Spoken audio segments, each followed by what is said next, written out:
Since Halloween is approaching, I'd like to share some true encounters that I've had with sleep paralysis. I hope you enjoy.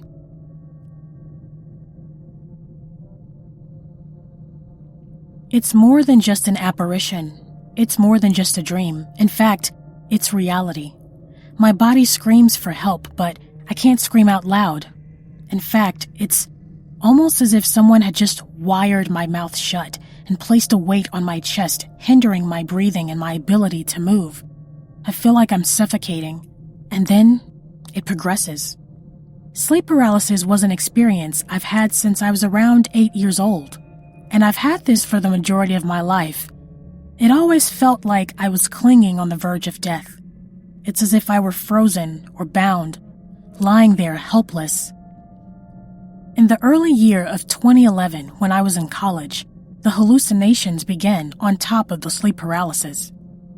I remember during my senior year of college, I was sleeping peacefully in my dorm room and I had woken up, trying to turn over to my side. I was lying there on my back and realized I couldn't move anything except for my eyes. I was lying there helpless. I looked to the left and saw that my Bob Marley poster was still hanging on the wall. Moments later, the poster began to slowly change shape. It went from just an ordinary poster to a black silhouette figure hovering over me.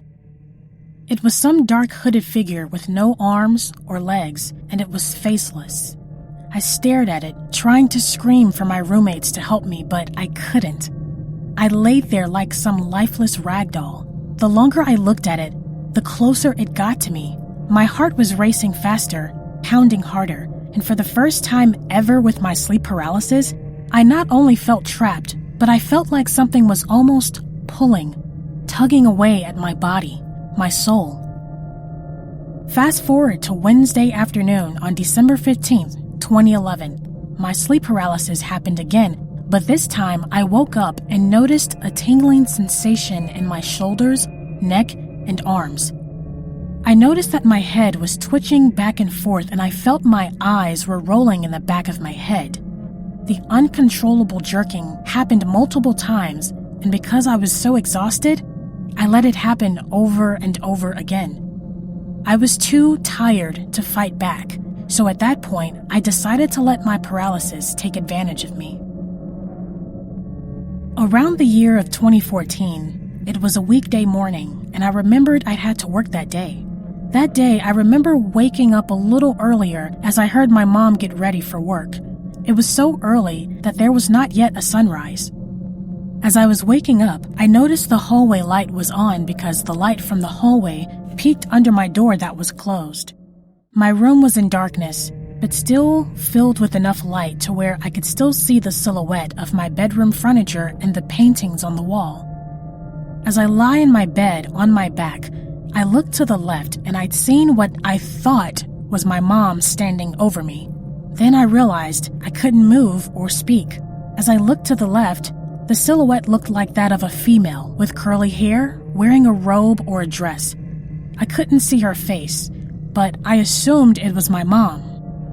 When I realized the person standing there in the dark wasn't responding at all, I then heard my mom's actual voice in the hallway. So, if my mom was outside my door, talking to my dad in the hallway, then who was this standing by me near my bed? It was the silhouette of a girl who was maybe under 5 feet tall. It looked like the silhouette of Goldilocks from the Three Little Bears. And then I knew I was hallucinating again during my sleep paralysis.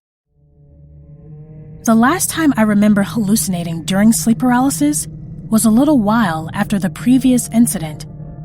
One day I was at home laying in my bed on my back when I woke up. My bed was against the wall that was on my right side, and as I was waking up, I not only seen the dark hooded figure again, but I finally heard its voice. It sounded demonic. It sounded like a multi-layered demonic voice. This creature appeared on my wall on my right side and sounded like it was speaking to me in a different language, as if it was chanting a spell over me, over and over.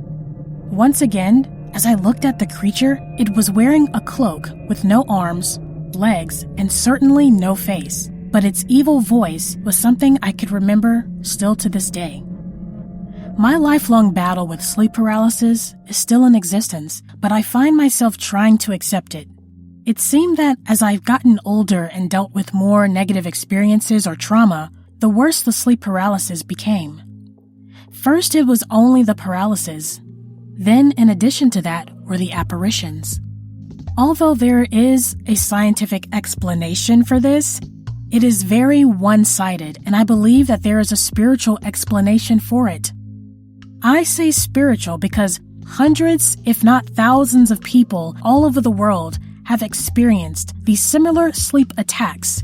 People from different countries, cultures, backgrounds, and ages have described the same phenomena. Scientists say that sleep paralysis and hallucinations that come with it are only a dream. But if that's the case, then why have so many people experienced this and see the same dark-hooded figure? I believe, as a Christian, that if there is physical and subconscious truth, then there is also a spiritual truth. Even though Christianity and science have united in miraculous ways, there are certainly phenomena that even science can't explain. I keep telling myself that the reasons I've had sleep attacks for so long is because of my long battle of social anxiety that I've experienced since I was a child. Even though I later overcame my social anxiety through Christ and healing, it's possible that my past feelings of a loss of control or certain traumatic past events in my life have triggered this. Whatever the case may be, I know that sleep paralysis does not have control over my life. To anyone out there listening who can relate to this, don't be afraid. You are not alone. You are never alone because around the world, people have the same experiences such as you and I. Want to share a scary encounter you've had? In the light of Halloween, let's talk about it in the comments section.